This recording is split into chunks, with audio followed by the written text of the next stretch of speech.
I think that it's about time that we finally got the issue of sexual assault on the table, and that we talk about changing culture, because that forms the foundation for all of our attitudes, our behaviors, our approaches to the issue. Sometimes we don't understand the very subtle biases that we approach the work with, and if we start understanding what we're doing, why we're doing it, and start to peel back those layers of biases and inherent misperceptions that we have, then we can really start to change the landscape. The Army has accomplished something that very few ever do, which is creating measurable behavior change that has significantly affected harassment and assaults in the Army, and that's impressive. I think it's great that the Army is continuing to follow through with this program, and their commitment is shown.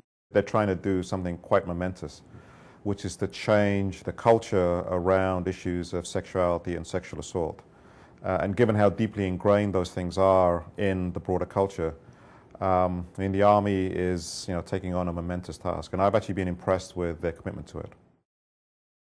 I think it's a great thing that the Army has taken this kind of leadership. The uniformed military to civilians who work with the DoD are taking this very seriously, and I'm pleased to be part of it. I think this is a kind of exciting, to be honest, about how I'm excited to be part of something that is, I think, substantial and has the potential to be really transformative, both in the Army and in the larger culture, because the Army plays an important leadership role beyond its confines and in the larger culture.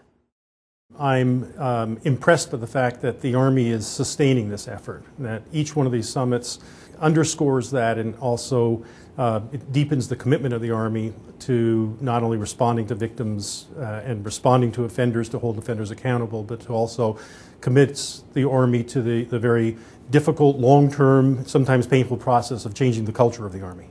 I mean, we've had a leadership commitment and the conviction of all the soldiers, so now it's time to really get to work and have some change. They're really looking at the small things as well as the big things that they can do to influence that culture. And there's a real sense of, tell me what we can do to make this better. The energy is really positive.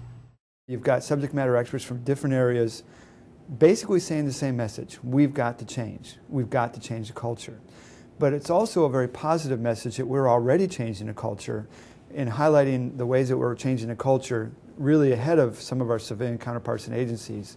But also not just leaving it there, what's the next step? What do we need to do next?